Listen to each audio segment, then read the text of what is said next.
Hi, and welcome to week 13, video number 3 of English 1302. I was thinking earlier that I spend so much time on these videos talking about the research writing aspect of the course that I sometimes gloss over the literature aspect. So I thought I'd take just a few moments tonight and kind of go over some of the poetry with you. Now, of course, poetry is one of those things that you sit down, you look at a poem, it's, you know, 14 lines, you think, well, I can read that in a couple of minutes, but it really takes more time than you think. One of the things that you often have to do is you often have to look up words found in a poem. For example, poem for the first poem for this week is called London 1802, and it starts off with Milton. You've probably heard the name Milton, but you don't really know much about it. It's talking about the poet John Milton, who was a big religious leader of the culture 150 years before this. Wrote the poem Paradise Lost and Paradise Regained about Adam and Eve getting kicked out of the Garden of Eden. But a very powerful poem, a powerful man, a mover and a shaker, and a really, really good poet, of course, and just one of the giants of his age. And here's William Wordsworth saying, Milton, man, I wish you were alive right now because England hath need of thee. He's not really, well, he is praising Milton, and you'll see why as you read the poem. But more than that, he's attacking England. He's criticizing England. England hath need of thee because she, meaning England, is a fen, that's a swamp or a marsh of stagnant waters. Then he refers to altar, sword, and pen. Now, these, of course, are metaphors. A metaphor is one thing stands for something else, and an altar is something you find in the church. So the altar is the metaphor for the church or all of religion. The sword is a metaphor for all of the military, and the pen represents poetry and writing and really all of art. So he's saying England's religion is in bad shape, her military is in bad shape, her art's in bad shape. Milton, we need you alive today to kind of rebuild all these aspects of our culture. Even our hearth, which is the home, the heartbeat of the home, is we've forfeited that benefit.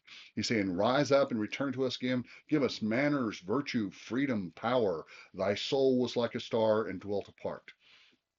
Thy soul was like a star. That, of course, is a simile.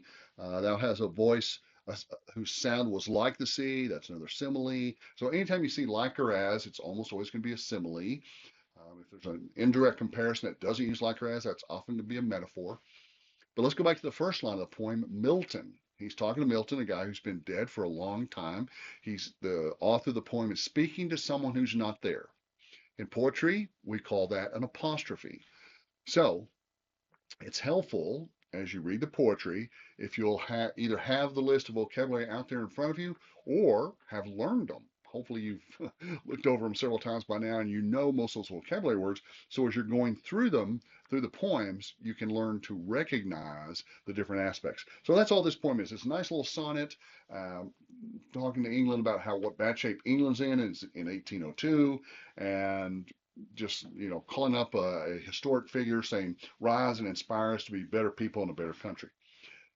The other point for this week is called the world is too much with us, and you can probably figure out from the title what this is talking about.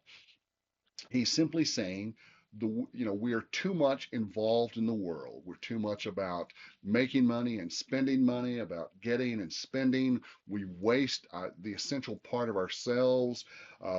Little we see in nature that is ours. We're not really connected with the beauty, the wisdom of nature. We just give away our true inner selves.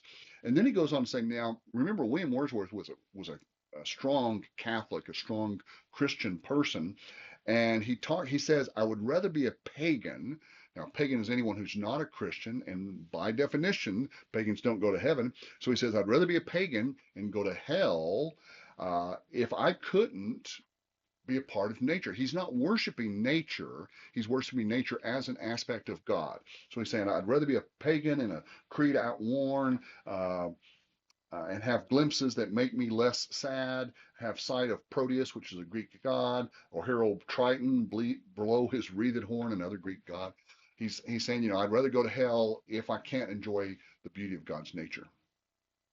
It's very helpful to watch those PowerPoints and watch the YouTube videos talking about the poets, because once you do that, then you realize William Wordsworth is all about nature. He literally only has one theme, recurring main idea, and that is nature. So when you read his poetry, you start looking for nature.